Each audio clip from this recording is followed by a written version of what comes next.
જય શ્રી કૃષ્ણ બાળકો. કેમ છો બધા? મજામાં તો છો ને? હું પણ મજામાં છું. તો ફરી હું તમારા માટે ગીતાજીની વાર્તાઓ લઈને આવી છું. ગયા વખતે આપણે જોયું કે સ્વધર્મ કોને કહેવાય. તો ચાલો બાળકો, હવે આજે આપણે સમજીએ કે પરધર્મ એટલે શું. તો પરધર્મ એટલે કે બીજાનું કામ, બીજાનું કર્તવ્ય. બીજાનું કર્તવ્ય આપણું પણ કર્તવ્ય બને તે જરૂરી નથી હોતું. આપણે આપણું કામ કરવું જ જોઈએ. બીજાનું કર્તવ્ય આપણે કરવા જઈએ તો તે ક્યારેક ભયજનક હોય છે, ભૂલ ભરેલું હોય છે. તો આને સમજવા આજે હું તમને એક મજાની વાર્તા કહું છું. આ વાર્તા લેવામાં આવી છે કથારૂપ ગીતા નામના પુસ્તકમાંથી. તો ચાલો બાળકો, આપણે વાર્તા સાંભળીએ. આજની વાર્તાનું નામ છે પરધર્મો ભયાવહ. બે જોડિયા ભાઈઓ હતા. આ બે જોડિયા ભાઈઓ તદ્દન સરખા દેખાય. રૂપે, રંગે, ઊંચાઈમાં, જાડાઈમાં, બધી વાતે સરખા. અરે કોઈ કહેતા કોઈ ઓળખી જ ના શકે કે આ બે ભાઈઓમાંથી જયંત કોણ છે અને વસંત કોણ છે. આ બંને ભાઈઓ તો હસતા, રમતા, નવી નવી વસ્તુઓ શીખતા, સારા સારા કામ કરતા, એમ કરતા કરતા મોટા થયા. મોટા થઈ ને જયંત તો લશ્કરમાં ભરતી થયો અને વસંત એક શાળામાં શિક્ષક થયો. હવે તો જયંત લશ્કરમાં ભરતી થઈ અને ત્યાં એની ફરજ બજાવતો હતો અને વસંત શાળામાં શિક્ષક તરીકે એની ફરજ બજાવતો હતો. ત્યાં તો એક દિવસ બન્યું એવું કે જયંતને રજાઓ પડી એટલે એને ઘરે આવવા મળ્યું. જયંત તો ઘરે આવ્યો અને વસંત પણ એ વખતે શાળામાંથી ઘરે આવ્યો હતો. બંને જણાએ એકબીજાની વાતો કરી. પણ વસંતને તો આ જયંતનો ગણવેશ બહુ ગમી ગયો. લશ્કરી ગણવેશ લાગે પણ કેવો મસ્ત, હે ને બાળકો? એટલે મજાક કરવા આ વસંતે તો જયંતનો લશ્કરી ગણવેશ પહેર્યો અને પહેરીને પૂછવા લાગ્યો, એ જયંત, જો હું કેવો લાગુ છું? જયંત કે, તું તો મારા જેવો જ લાગે છે, કોઈ કહી જ ના શકે કે તું વસંત છે. અને પછી જયંતે પણ વસંતનો વેશ ધારણ કરી દીધો, એક શિક્ષકનો વેશ. અને આમ એકબીજાનો વેશ ધારણ કરીને બંને જણા ગામમાં ફરવા નીકળ્યા. એક ગલીમાંથી બીજી ગલીમાં, બીજી ગલીમાંથી ત્રીજી ગલીમાં, ગામના પાદરમાં જઈને એ લોકો તો બેઠા, અલક મલકની વાતો કરી. પણ આ આખા રસ્તામાં ત્યાં બેઠા બેઠા સૌ કોઈ જયંતને વસંત સમજ્યા અને વસંતને જયંત સમજતા હતા.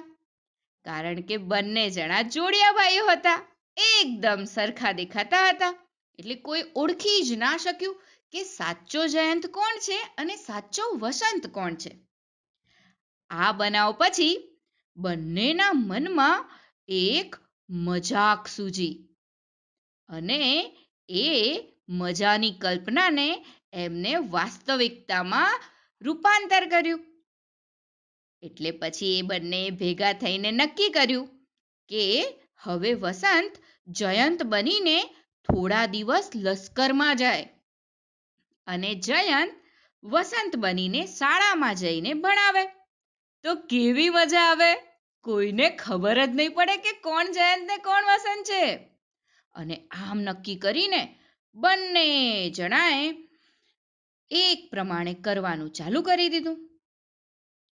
પછી તો વસંત લશ્કરનો ગણવેશ પહેરીને સીમા પર ગયો અને જયંત શિક્ષકના વેશમાં શાળામાં ભણાવવા ગયો.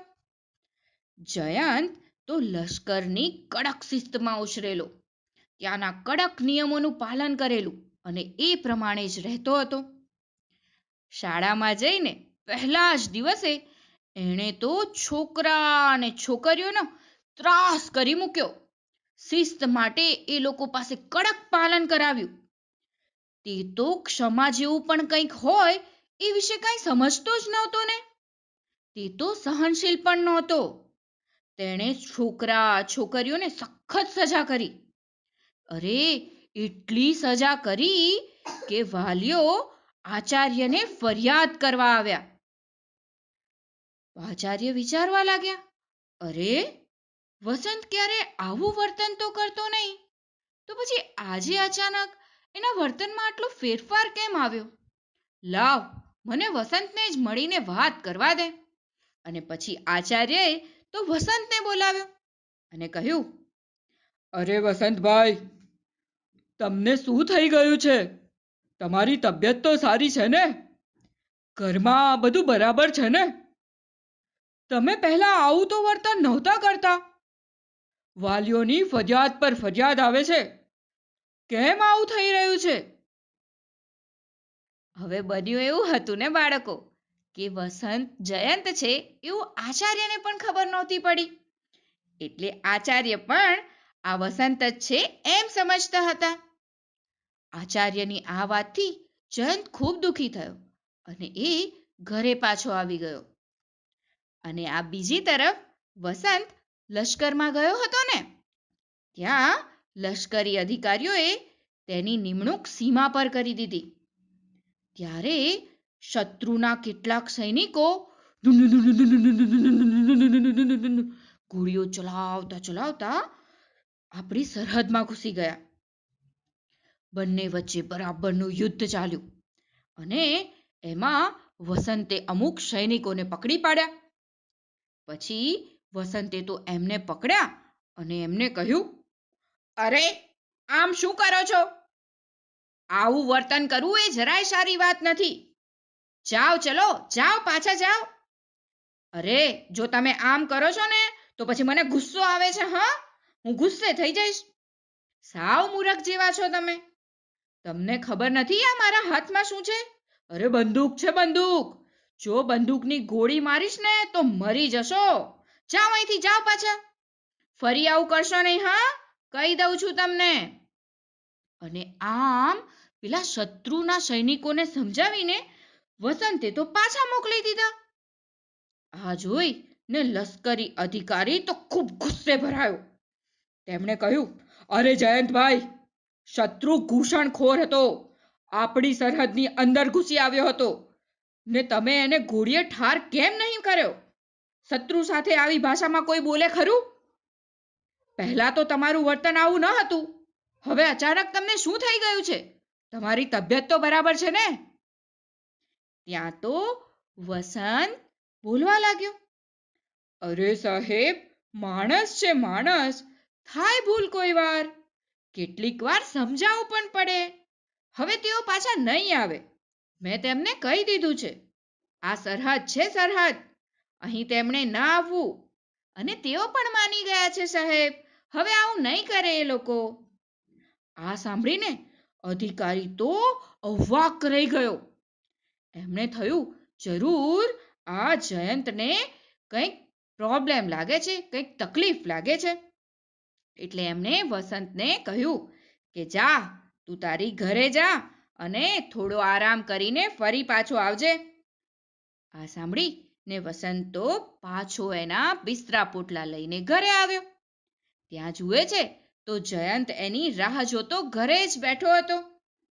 બંને મળીને એકબીજાને જે કાંઈ બન્યું હતું ને એ વિગતે સમજાવ્યું.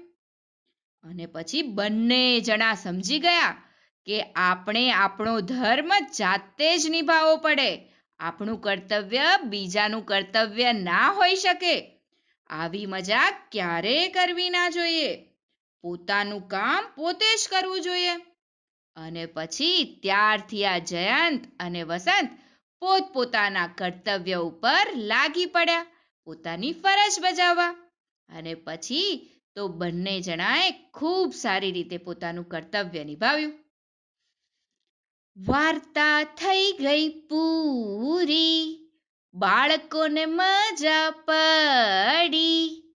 ચાલો જઈએ પોઢી, નિંદર આવી પહોંચી, કાલે મળીશું ફરી, વાર્તા લઈને નવી.